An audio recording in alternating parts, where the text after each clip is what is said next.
Sonia? So I'm Szonja Krezinger from a daily newspaper, which is free of charge, it's called Metropol. And I would start with a less political, more financial question.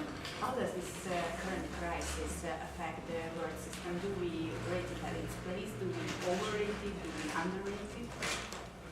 Well, this financial crisis is not something that started in 2008.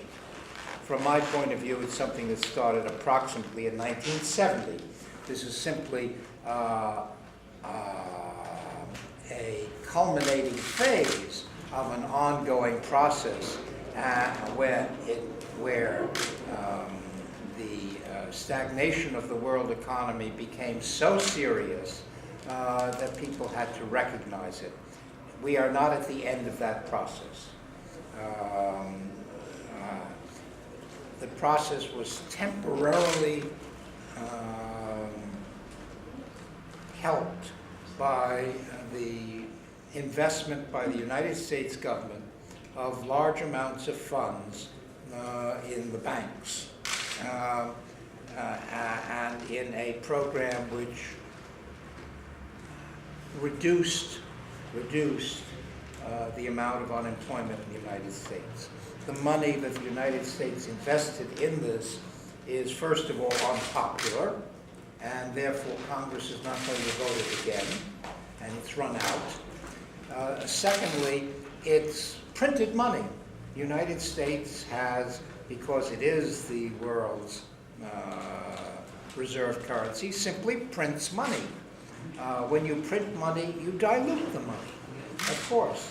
So what we're going to have quite soon is a further increase in unemployment and a further set of bankruptcies in one form or another of governments, of companies, and so forth. And at that point, I expect the U.S. currency to fall even further than it has fallen, and perhaps get to the point where it cannot be the reserve currency of the world.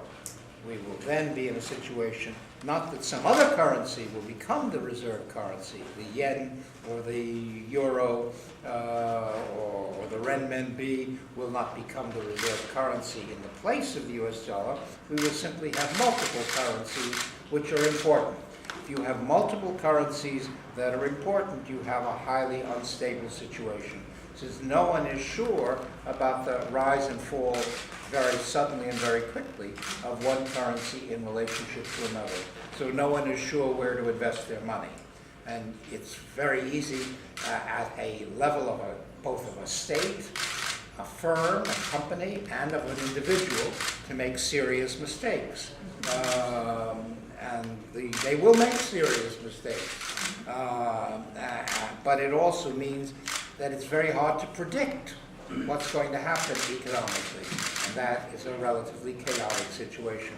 This is the situation I think the world is in, and the optimistic note that you hear from political leaders, things are getting better today, is simply the professional line of politicians. Politicians have to be optimistic. If they're not optimistic, they get in trouble with their voters. But that doesn't mean that it's an analytically sound appreciation of the situation.